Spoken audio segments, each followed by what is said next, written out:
11 minutes into the final session, General Marcus Reyes set his glass down without a sound. That was the thing about him that unsettled people who hadn't worked with him before. He didn't slam things. He didn't raise his voice. He set a glass of water on a polished table, and somehow the whole room heard it. Across from him, High Counselor Thesson Vale was still talking, his translator-modulated voice pitched into that particular register the coalition used when they wanted to sound generous. Vale had been talking for most of those 11 minutes, building towards something, laying bricks of condescension one on top of another so smoothly that a less patient man might not have noticed the wall going up around him. Reyes had noticed. Reyes noticed everything. He'd spent 40 years of his life being paid to notice things, and retirement hadn't dulled the habit.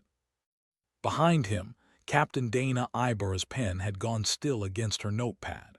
To his left, the rest of the human delegation sat with the particular stillness of people who had rehearsed this moment without ever admitting to each other that they were rehearsing it. Vale reached the end of his sentence. Something in the shape of his mouth suggested he expected applause, or at least gratitude. Reyes looked at him for a long moment. "You've mistaken our silence for weakness," he said. His voice hadn't moved a decibel in 11 minutes, and it didn't move now. "We came to see if this council could treat a sovereign species like one. Apparently not." He stood. To understand why that sentence landed the way it did, why an aide stylus stopped mid-stroke, why Vale's mouth opened and produced no sound at all, why 300 delegates from 41 member species sat in a silence so complete you could hear the station's air recyclers cycling somewhere in the walls. You had to go back to the day the sky over Denver caught fire. Nobody on Earth had been looking for a war. That was the part the history books would spend decades getting wrong, in both directions. Some insisting humanity had provoked the coalition through some act of cosmic hubris, others insisting the whole thing had been an inevitable clash of destiny. The truth was smaller and stupider than either version. A coalition survey drone had clipped the edge of the Kuiper belt, logged an unclassified text signature bleeding off a human orbital array, and filed a report that got read by exactly the wrong kind of officer. Admiral Kiso Dreeth had been that officer. He would later insist, in memos that survived the war and would be quoted at him for the rest of his career, that the survey data had been unambiguous. A species with no faster-than-light drive, no coordinated planetary defense grid, no known contact with any of the 41 recognized civilizations. Weapons technology consistent with what the coalition's own historical records classified as Bronze Age, allowing for what he called generous margin of error. He was off by roughly 6,000 years and an entire understanding of how war worked, but nobody told him that until it was too late to matter. The first wave came through the outer system with the calm confidence of an exterminator walking into a house he'd been told had no dog.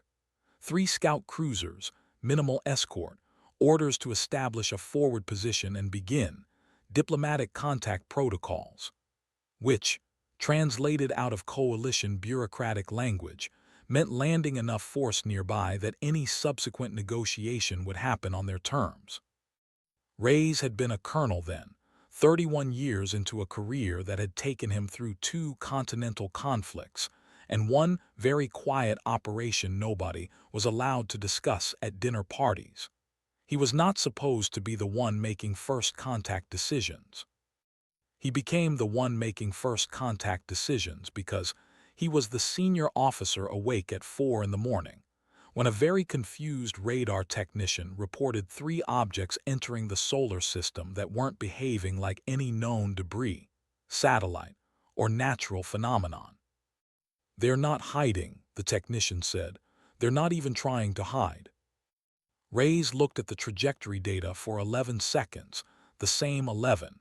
People would joke decades later, though nobody could actually confirm the number, and Reyes would neither confirm nor deny it when asked.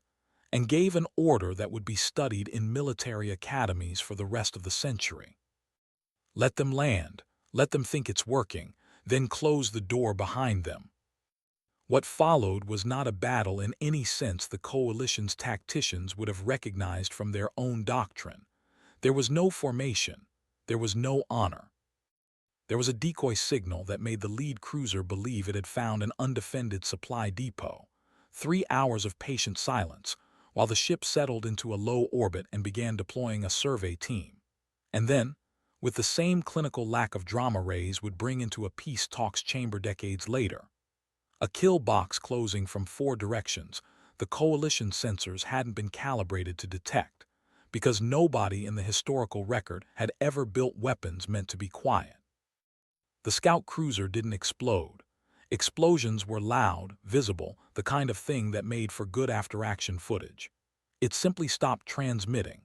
The other 2 ships in the wave, receiving no distress signal and no report at all, did exactly what their doctrine told them to do when contact went silent. They assumed success and began advancing. They found the same silence waiting for them. Dreeth did not, to his credit, immediately understand what had happened. He assumed equipment failure, then sabotage by a rival coalition faction, then 3 increasingly expensive fleets later, the possibility that human weapons technology had been catastrophically underestimated. He never quite reached the 4th possibility, which was that human strategic culture had been the actual failure of intelligence, not the weapons. A species that had spent 6,000 years fighting itself over rivers, borders, and ideology, had developed something the coalition's peaceful confederation of species, largely unified for the last several centuries, had allowed itself to forget. The specific, patient cruelty of an enemy who has learned that mercy shown too early gets you killed, and who has therefore learned to show none until the fighting actually stops. The coalition sent more ships. Humanity sent fewer soldiers and more engineers. In an occupied stretch of what had been eastern Ukraine, before the invasion turned every human border into a rounding error, a resistance cell operating out of a repurposed grain silo learned to disable coalition ground vehicles by exploiting a targeting algorithm that had never been designed with camouflage netting and decoy heat signatures in mind. A solution so unglamorous, so entirely composed of duct tape and stolen sensor housings, that the coalition officer who eventually filed the incident report used the word inexplicable 4 times in 2 paragraphs. In a converted parking garage beneath what remained of a research campus in Colorado, a woman named Priya Anand sat with a piece of scavenged coalition shielding array balanced across 2 sawhorses, and did something the coalition would spend the rest of the war trying to reverse engineer and never fully manage. She made it stop working cleanly from a distance, without anyone touching it, and then she made careful notes about exactly how she'd done it, because Priya Anand had understood something on day 1 that most of the coalition's admiralty wouldn't grasp until the peace talks were nearly over. The war wasn't going to be won by outshooting an enemy who'd had faster-than-light travel for longer than humanity had had electricity. It was going to be won by making their weapons quietly, invisibly, embarrassingly useless.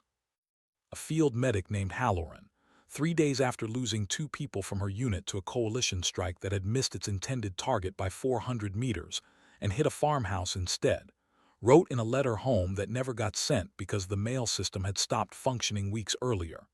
Their aim is terrible and their patience is worse. We are going to be fine. I would like everyone to stop asking me if I am fine, though, because I am extremely busy being fine and it is taking all of my energy. It was, in its way, the truest summary anyone produced of that entire year.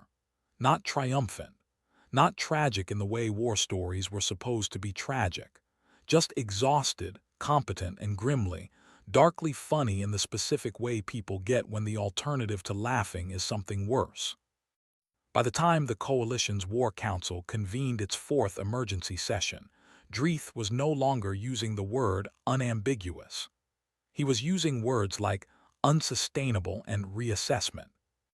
And Thesson Vale, Then a mid-tier counselor with a talent for reading a room before anyone else in it had finished deciding how they felt, understood before almost anyone else in that chamber that this was no longer a war the coalition could afford to keep fighting, whatever the eventual outcome. Not because they were losing outright. Because they were bleeding resources against a species that appeared to regard attrition as a home field advantage. And every additional month made the eventual negotiating table look worse for the side that had started this. Vale stood up in that session and made the argument that would define the next phase of the war, and eventually put him directly across a table from a man he did not yet know existed. He argued for talks. Not out of any recorded concern for the human dead.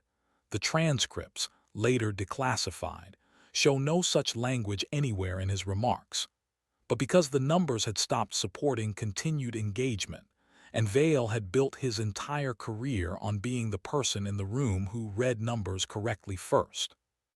The ceasefire, when it came, arrived with none of the ceremony that later dramatizations would suggest. A coalition envoy ship broadcast a request for parley on an open frequency, using a formal diplomatic protocol that hadn't been updated in generations, because nobody had needed to use it in generations. On the human side, the message reached a communications officer who initially assumed it was a hoax, then assumed it was a trap, then, after running it past 4 separate verification checks, walked it up the chain to a war room that had spent the last several months operating almost entirely on caffeine, grief, and the specific dark humor that keeps functioning people functioning. "They want to talk," the officer said.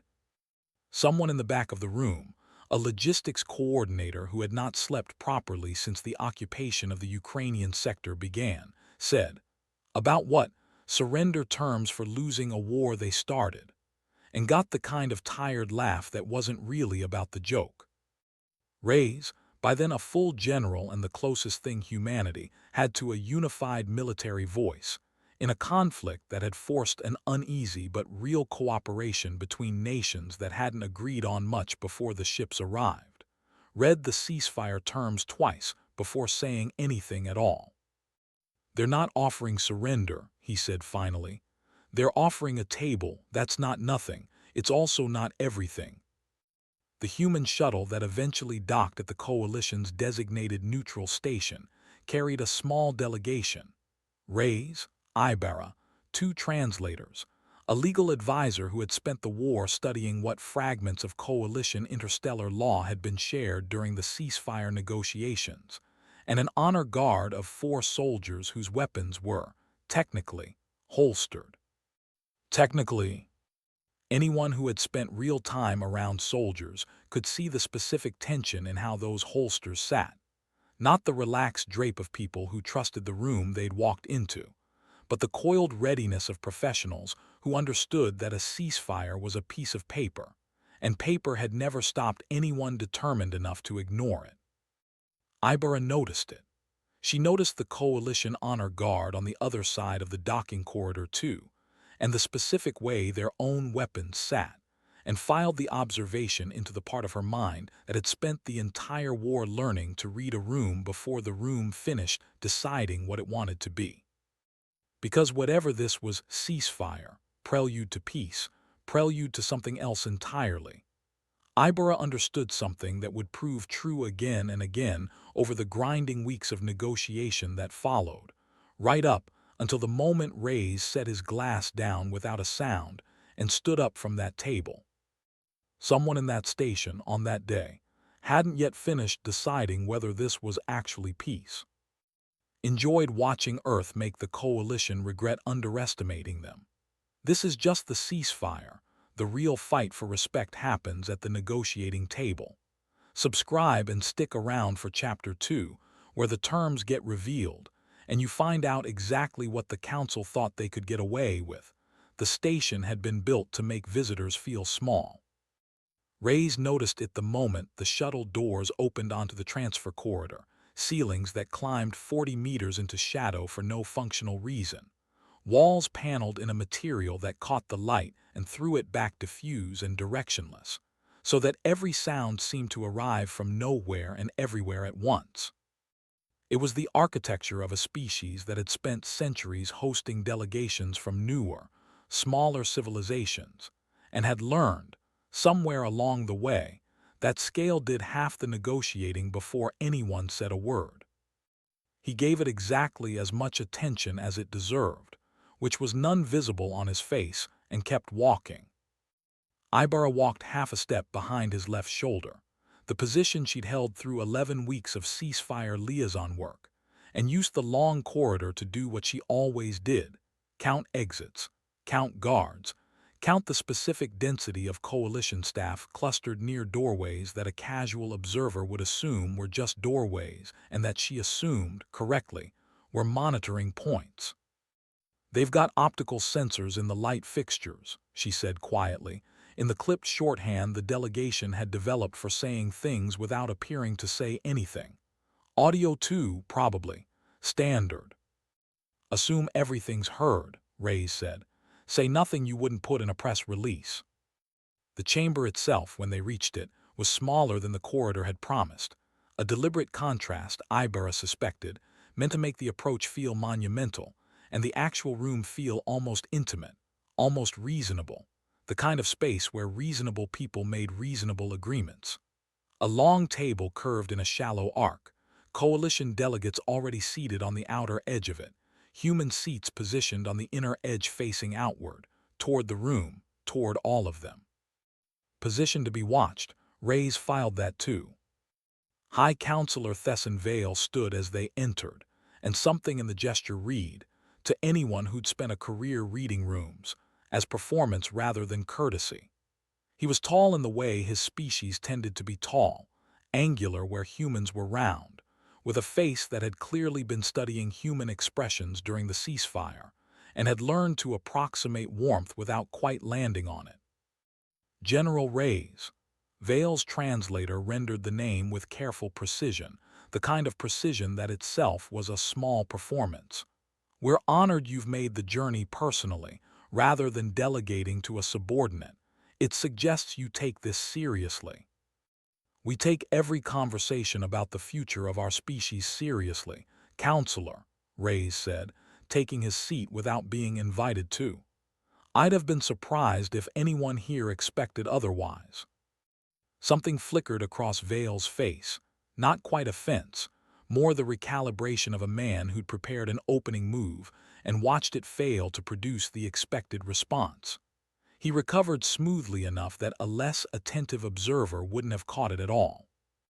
"Of course," he said, "shall we begin?"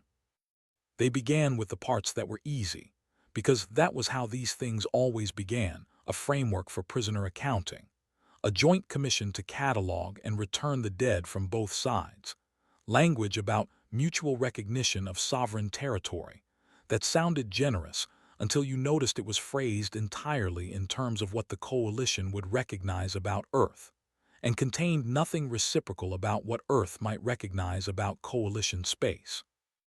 Reyes let it go, for now.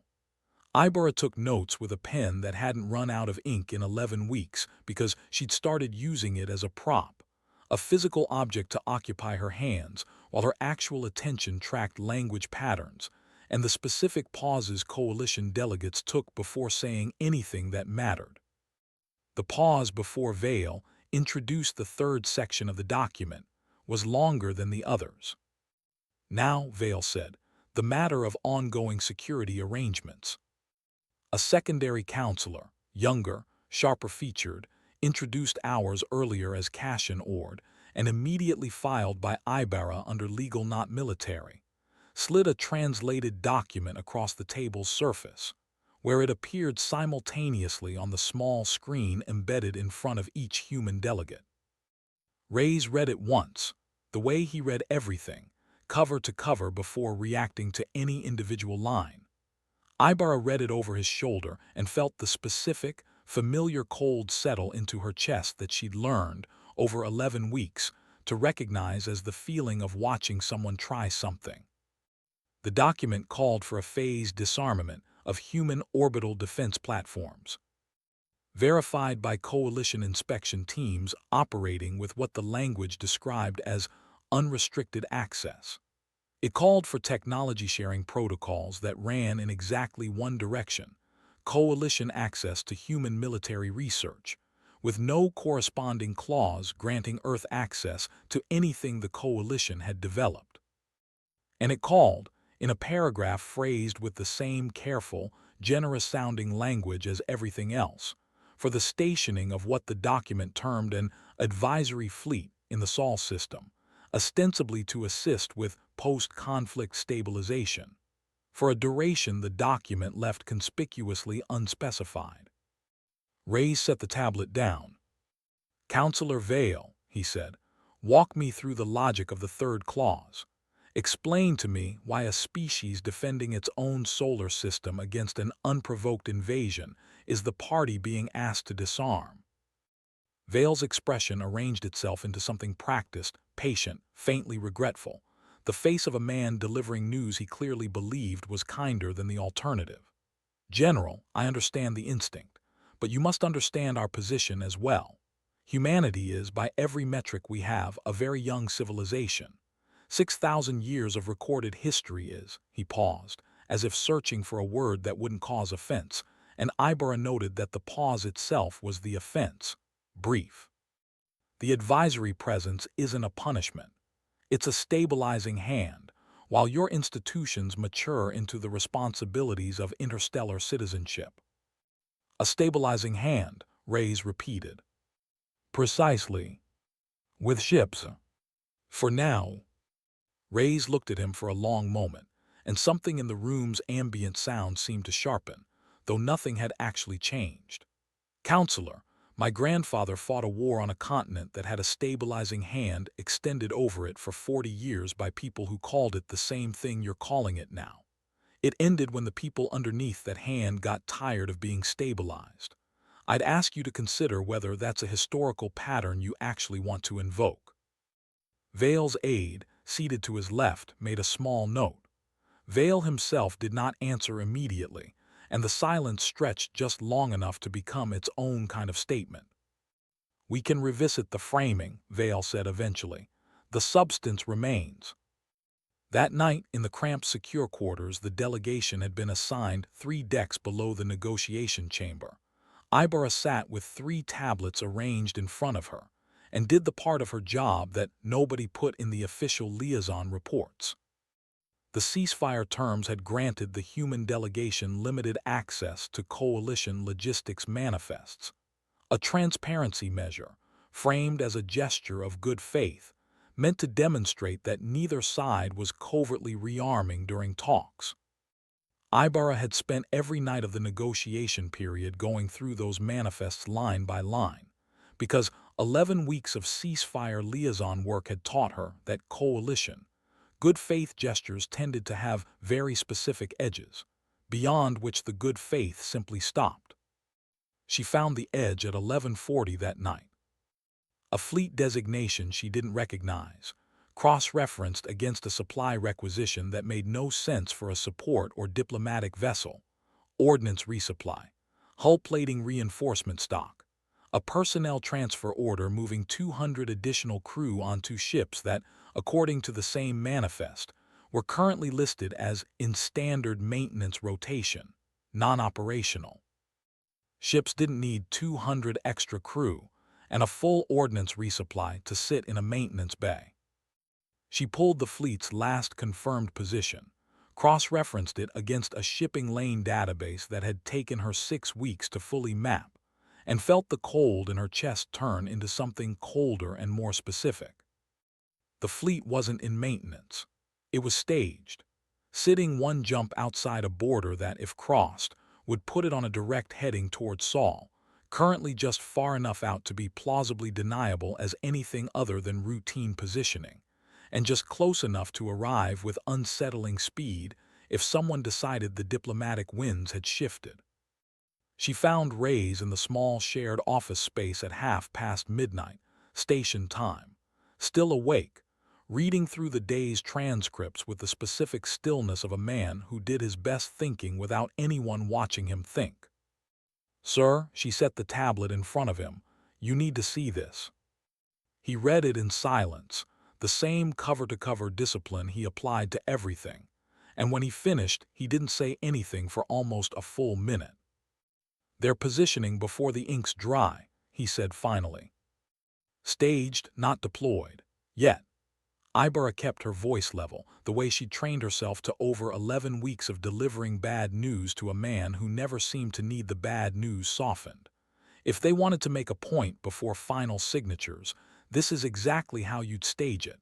Close enough to move fast. Far enough to say it was routine if anyone called it out." Reyes was quiet for another moment. Then, unexpectedly, something that might almost have been the ghost of a smile crossed his face. Not warmth, not humor exactly, something closer to grim recognition. "You know," he said, "I've sat across from 4 different governments in my career who thought a show of force before a signature was subtlety. Every single one of them used the same excuse afterward: routine positioning. It's almost comforting how little imagination it takes." "Comforting isn't the word I'd use, sir." "No," Reyes agreed, "but it's accurate. They're not being clever, Captain. They're being predictable. There's a difference, and it matters." He set the tablet down and looked at her directly. "Don't flag this tomorrow. Don't let them see we've caught it. Let them think the good faith transparency measure worked exactly as intended and we're sitting here reassured." "Sir." "Give them enough rope," Reyes said. "I want to see how far they're willing to walk out on it before they notice they're standing on nothing." The next morning's session opened with Vale in an expansive mood, the particular warmth of a man who believed the previous day's tension had been successfully smoothed over. He spoke at length about the promising direction of the talks, about mutual understanding, about a future partnership built on Earth's gradual integration into coalition frameworks and norms. Reyes listened to all of it with the same unreadable patience he'd shown the day before, offering measured, careful responses that gave Vale exactly enough encouragement to keep talking and exactly nothing that could be mistaken for capitulation. It was, Ibarra thought, watching from her position at his shoulder, an extraordinary thing to witness. A man sitting across from a fleet quietly staged one jump from his home system, discussing disarmament terms with people who didn't know he knew, and giving away nothing at all. Near the session's end, Vale leaned forward slightly, and something in his posture shifted into a register Ibarra hadn't heard from him yet. Not quite a threat, but adjacent to one, wrapped in enough diplomatic padding that a transcript would never be able to prove it as anything other than a friendly observation.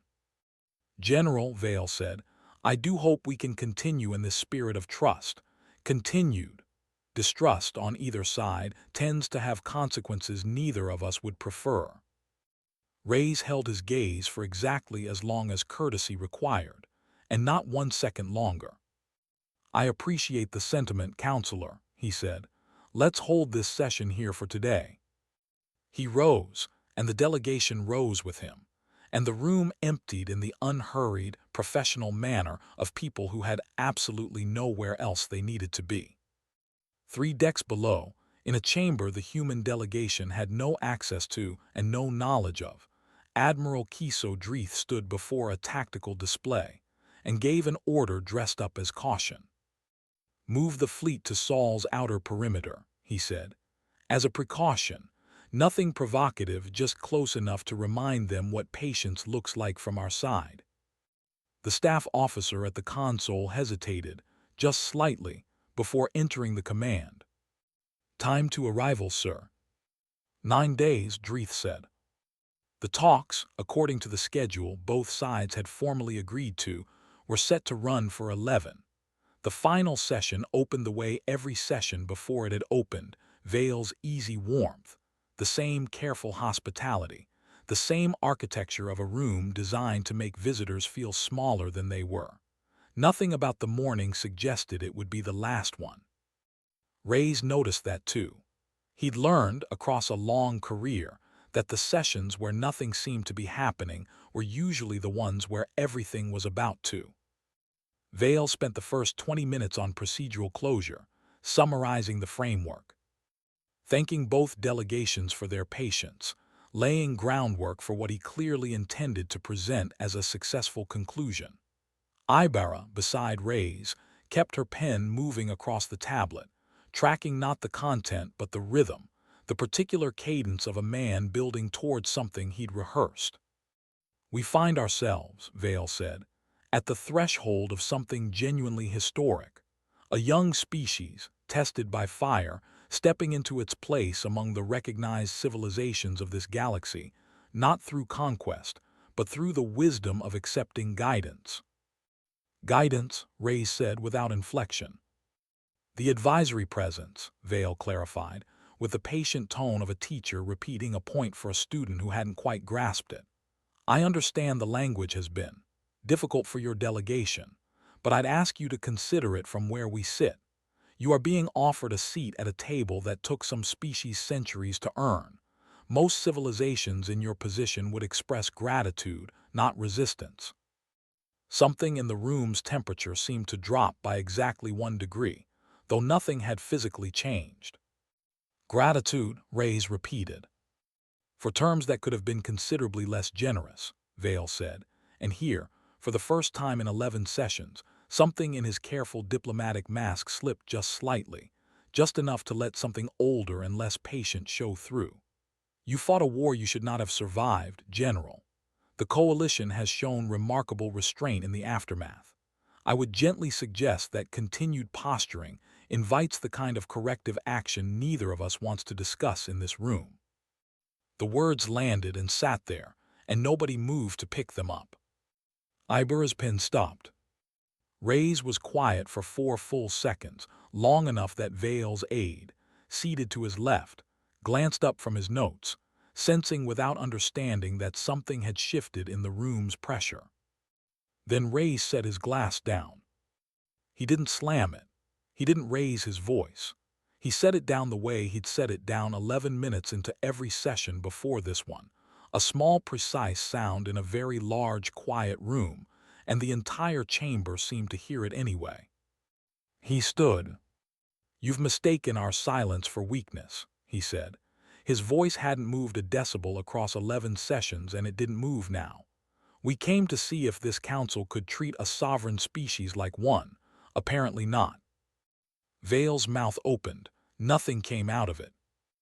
Behind Reyes, without a word passing between them, without so much as a glance exchanged, the rest of the human delegation rose in a single unhurried motion. Ibarra first, then the translators, then the legal advisor who had spent 11 weeks cataloging exactly how far coalition promises could bend before they broke. Nobody looked at Vale. Nobody looked for permission. They simply stood, the way people stand when a decision has already been made somewhere upstream of the room they're standing in. An aide 2 seats down from Vale had a stylus resting against his tablet mid-note, and it stayed there, motionless, ink pooling faintly at the tip.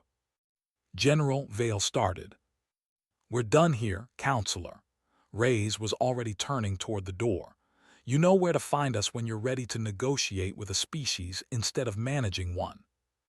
The delegation walked out of the chamber without hurrying, without a single raised voice, and the sound of the doors sealing behind them was almost mundane. A soft mechanical hiss, the kind of sound that happened 1,000 times a day on a station this size, and had never once, until this exact moment, sounded like the end of something. The Coalition War Council chamber, 3 decks below, filled within the hour. Dreeth arrived first, tactical display already active behind him, the fleet's position glowing steady and patient at Saul's outer perimeter. He had the specific energy of a man who'd been waiting for an excuse and had just been handed one gift-wrapped. "This is the confirmation we needed," he said, before Vale had fully taken his seat. "They've shown their hand. Instability, unpredictability, a delegation that walks out of finalized talks over a phrasing dispute. This is exactly the behavioral pattern that justifies a stronger security posture. It wasn't a phrasing dispute, said Cashin Ord quietly from further down the table, and got nothing but silence in response. Somewhere near the back of the chamber, in the loose cluster of junior staff who'd gathered to watch the fallout, a young logistics officer named Petra Kess muttered something to the aide beside her, and the aide let out a short, disbelieving laugh before catching himself. "What?" Vale said without turning. "Nothing, counselor." Petra's face had gone carefully neutral. "Just there was a pool on the staff channel, betting on how many sessions it would take before the humans folded and accepted terms. And someone cashed out early. Session 9, said the delegation's body language read as fatigue." Petra paused, the pause of someone realizing in real time exactly how badly a joke was about to land. "They're going to want their credits back." Nobody laughed this time. Vale's jaw tightened. He turned back to the display, to Dreeth, to the fleet sitting patient and glowing at the edge of a system that had just, quite publicly, told the entire coalition to go home. "Move it in," Vale said. "Full advance to Sol orbital range. A show of resolve. Let them understand precisely what walking away costs." 9 days out from Sol, aboard the lead cruiser of Dreeth's advisory fleet, a mid-level tactical officer named Rennick Vosh ran a final systems check he hadn't technically been ordered to run. He was, by every metric that mattered to the coalition's promotion structure, an unremarkable officer, competent, cautious, the kind of career military mind that got assigned to advisory postings precisely because he wasn't likely to do anything dramatic in either direction. He had also, quietly, been paying closer attention to the human war record than most of his colleagues, ever since a training briefing 18 months earlier had shown him gun camera footage of a coalition scout cruiser going dark mid-transmission with no visible cause. No explosion, no warning, just silence, arriving from a direction nobody had thought to defend. He mentioned this, carefully, to his commanding officer over a meal in the mess 2 days into the advance. "They didn't fight us the way anyone expected," Vosh said. "Every engagement report I've read says the same thing.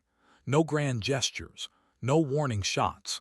They just closed doors quietly, and by the time you noticed you were already standing in a room with no way out." "And your point is?" his commander asked without much interest. "My point is we're flying an advisory fleet toward a system defended by a species whose entire military doctrine, as far as I can tell, is built around not telling you when the fight's already started." His commander considered this for a moment, then shrugged.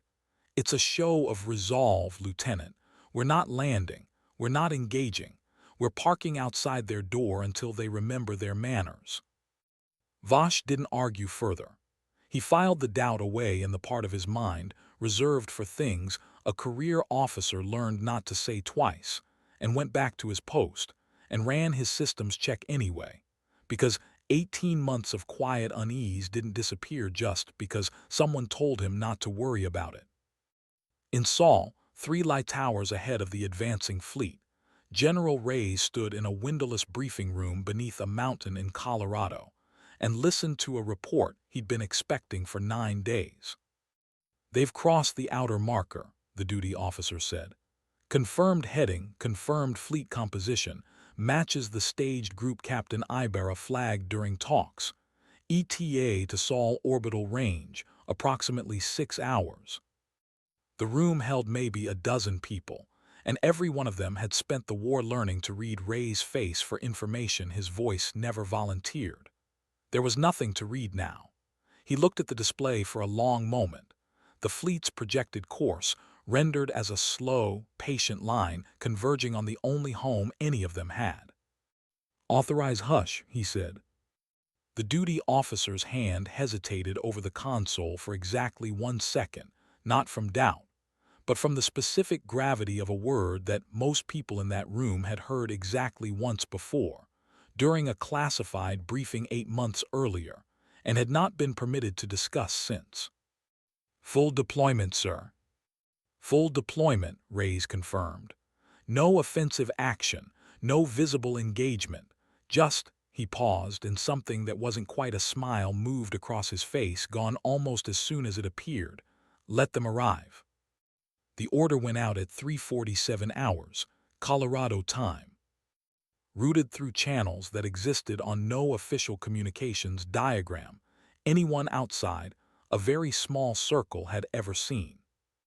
6 hours later, the advisory fleet crossed into Sol orbital range, exactly on schedule, formation tight, sensors reading nothing but open space ahead of them and behind them, and on every side, no defensive platforms, no visible fortifications, nothing at all to suggest the system they were entering had spent the ceasefire finishing something the coalition had never once detected, never once suspected, never once imagined a species this young could possibly have built. Nobody on the bridge of the lead cruiser noticed anything wrong at first. Then the screens started going dark, one at a time, in a pattern too deliberate to be malfunction and too silent to be attack. Navigation first, then tactical, then long-range sensors, each system failing in sequence like something walking calmly through the ship, room by room, and turning off the lights on its way through. Vash, standing at his post, watched his own console fade to black beneath his hands and felt the 18 months of quiet unease resolve, finally, into something with a name. "Sir," he said very carefully, into a comm array that no longer had power to carry his voice anywhere at all. "I don't think this was ever a show of resolve." Rennick Vash's console had been dead for 4 minutes before anyone thought to try the manual override, and it was the ship's captain herself who tried it, jabbing the physical reset switch beneath the primary display with the specific, escalating irritation of someone, convinced this was a hardware fault, and not, as the evidence was rapidly insisting, something considerably worse. "Run a diagnostic," Captain Oral Fane said for the 3rd time. "Diagnostics require power routing through the primary array, Captain," said the systems officer, whose name was Teller and who had the distinct look of a man doing career math in real time and not liking the answer. "The primary array isn't responding to diagnostic requests, or any requests. It's not broken exactly. It's just off, like someone reached in and switched it off." "Ships don't switch themselves off, Lieutenant." "No, Captain, they don't." Teller's hands hovered over a console that had gone from tactical-grade lighting to the dull emergency amber of battery backup only, the kind of lighting that made everyone's face look slightly ill. "Which is, I want to stress, the part that concerns me." Around the bridge, the same quiet failure was repeating itself across every station in sequence. Navigation had gone first, then weapons targeting, then long-range sensors, then, with a kind of patient thoroughness that felt almost personal, the internal comm array that would have let Fane raise the rest of the fleet. Engineering reported the same pattern below decks. Main power intact, life support intact, everything that kept 200 people alive and breathing left carefully, deliberately untouched. Everything that could have let this ship fight, or flee, or even complain about what was happening to it. Gone dark, one system at a time, like something walking calmly through the vessel and turning off the lights on its way through. Fane stood in the middle of her own bridge, surrounded by 200 trillion credits of coalition military engineering, and had, for the first time in a distinguished career, absolutely no idea what to do next. "Try the reset again," she said, because it was the only order left that didn't sound like panic. Teller tried the reset again. Nothing happened, with the same specific, maddening nothing that had happened the first 2 times. Somewhere near the rear of the bridge, a junior officer whose job it was to monitor life support levels, the one system still working, the one console still glowing its patient, unbothered green, said, very quietly to no one in particular, "Well, at least the coffee maker's still on." Nobody laughed. Fane turned to look at him with an expression that suggested she was reconsidering several career decisions, and the officer had the good sense to look extremely interested in his still-functioning console for the rest of the encounter. It took 11 minutes for the fleet's flagship to receive anything at all through the dead comm system, and when it arrived, it didn't arrive as an attack, or a demand, or the kind of ultimatum every officer on that bridge had spent 11 minutes quietly bracing for. It arrived as a single line of text, rendered on the one display that flickered back to life just long enough to deliver it, in a font so plain and unceremonious that Teller would later describe it, in a debrief nobody wanted to give, as administrative. You were never in danger. That was the point. Go home.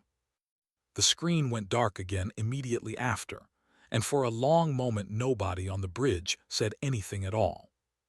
Then one by one, without further explanation, without a follow-up message, without so much as a warning chime, the systems began coming back online.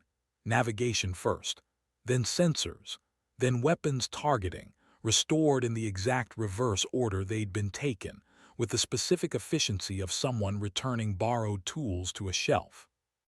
Fane stood very still and watched her tactical display flicker back to full resolution, showing her own fleet, whole, undamaged, every ship accounted for, sitting exactly where it had been sitting for the last 11 minutes, except now surrounded, visible for the first time, by a defensive network so vast and so quiet that its outline alone took nearly a full minute to finish rendering on her screen.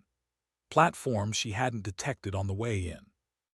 Sensor arrays that had apparently been watching her entire approach without once revealing themselves. A system that had let an armed fleet walk directly into its heart, disarmed it without firing a single shot, held it for 11 minutes in total, patient silence, and then handed it back untouched. Set course for the border, Fane said, and her voice came out steadier than she felt, mostly because 200 people were watching her and steady was the only option left. Full retreat. Nobody touches a weapons system until we're outside their perimeter. Vash, still at his post, looked at the tactical display for a long moment before speaking. "Captain," he said quietly, "I don't think they were ever going to hurt us." "No," Fane agreed, watching the fleet's own sensors finally, belatedly, begin mapping a defensive network that had clearly been finished for months. "I don't think they were. I think that was always the point." Vale and Dreeth watched the entire encounter unfold in real time, from a secure observation chamber deep in the Coalition's flagship command structure, on a feed relayed through channels that had taken considerable effort to establish, and that now felt, in retrospect, like they'd been granted permission rather than achieved through cleverness. Dreeth had started the encounter standing, arms folded, the posture of a man expecting vindication. By the 11-minute mark, when the fleet's screens began going dark in careful, deliberate sequence, he had sat down without appearing to notice he was doing it. "That's not possible," he said, for the fourth time. "We had full intelligence on their orbital defenses. Nothing in the survey data indicated a network of this scale." "The survey data," Vale said slowly, watching the outline of Earth's defensive network finish rendering on the shared display, platform after platform after platform materializing in a pattern too vast and too coordinated to have been built in 11 weeks, or 11 months, was compiled during the war. "Yes." "When were they last updated?" Dreeth didn't answer immediately, and the silence did the answering for him. "During the ceasefire," Vale said, and something in his voice had gone flat in a way it hadn't gone flat once across 11 sessions of careful, practiced diplomacy. "While we were negotiating disarmament terms with a species that was finishing this, while I was explaining to General Reyes that his people needed guidance into interstellar citizenship." He was quiet for a moment, watching the feed replay itself, Fane's fleet, whole and untouched, retreating from a system that could have ended it without ever raising a hand. "They weren't posturing during those sessions, Admiral. They had this the entire time. Every calm word out of that man's mouth was spoken from a position of complete leverage, and he never once used it to threaten us. Dreeth said nothing. There was, for the first time in his career, genuinely nothing to say. He could have shown us this on day one, Vale continued, quieter now, almost to himself. It would have ended every negotiation in our favor by default. Nobody argues terms with a species holding a gun to your fleet. He chose not to show us. He chose to sit across from us and let us decide on our own. Exactly how badly we wanted to underestimate him. The observation chamber's door opened behind them. Cassian Ord entered, tablet in hand, expression carefully arranged into something that wasn't quite told you so, but was standing fairly close to it. "Counselor," Ord said, "word of the encounter has already reached 3 member species delegations. Unofficially. It's not going to stay unofficial for long. And the general sentiment, as far as I can tell, is that a species we described as too young for full sovereignty just demonstrated more restraint with total military leverage than this council demonstrated with none at all." Ord set the tablet down. "There's already a term circulating, informally, for badly misjudging a quiet negotiator." "What term?" Ord hesitated, and something that might have been the first real trace of dark humor in the entire chamber flickered across his face. "You were never in danger. Apparently it's already being used as a joke, about Dreeth's fleet." Dreeth's jaw tightened. Vale, for the first time in the entire encounter, let out something that wasn't quite a laugh, short, humorless, the sound of a man recognizing the exact shape of the mistake he'd made and finding it, despite everything, darkly, bitterly funny.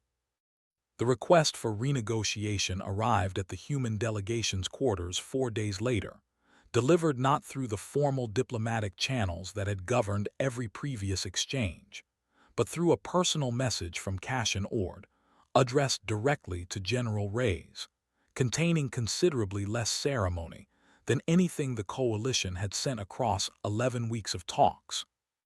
The council would like to reopen discussions, it read, on different terms, if General Reyes is willing. Reyes read it once, the way he read everything, and handed the tablet to Ibarra without comment. "They want to try again," she said. "They want to try again as equals," Reyes said, "which is the only version of this conversation that was ever going to work." He was quiet for a moment, looking at nothing in particular. "Set the session. Same station. Tell them we'll come." When the delegation returned 5 days later, the chamber looked exactly the same. The same arced table, the same diffuse, directionless light, the same architecture built to make visitors feel small. But something in the seating had changed, subtle enough that only someone who'd spent 11 sessions cataloging every detail of that room would have noticed it at all. Vale wasn't seated at the head of the table this time. He'd moved one chair down into a position that put him, for the first time, level with the others around him rather than positioned slightly above. "General," he said, standing as Reyes entered, a small gesture but a real one, "thank you for coming back." "Counselor," Reyes took his seat, "let's talk about terms that actually go both ways."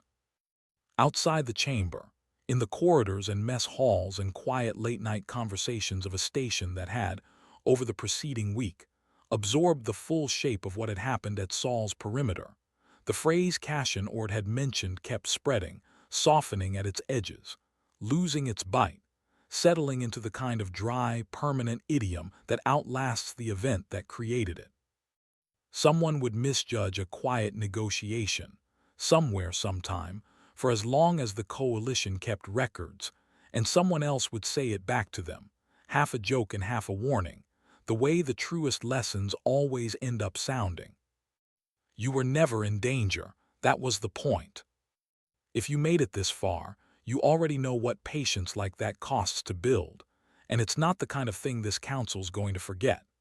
Subscribe if you want to see what equals actually looks like once the real negotiations begin, and tell me in the comments, would you have shown them the network on day one, or made them earn the lesson the hard way, like Reyes did.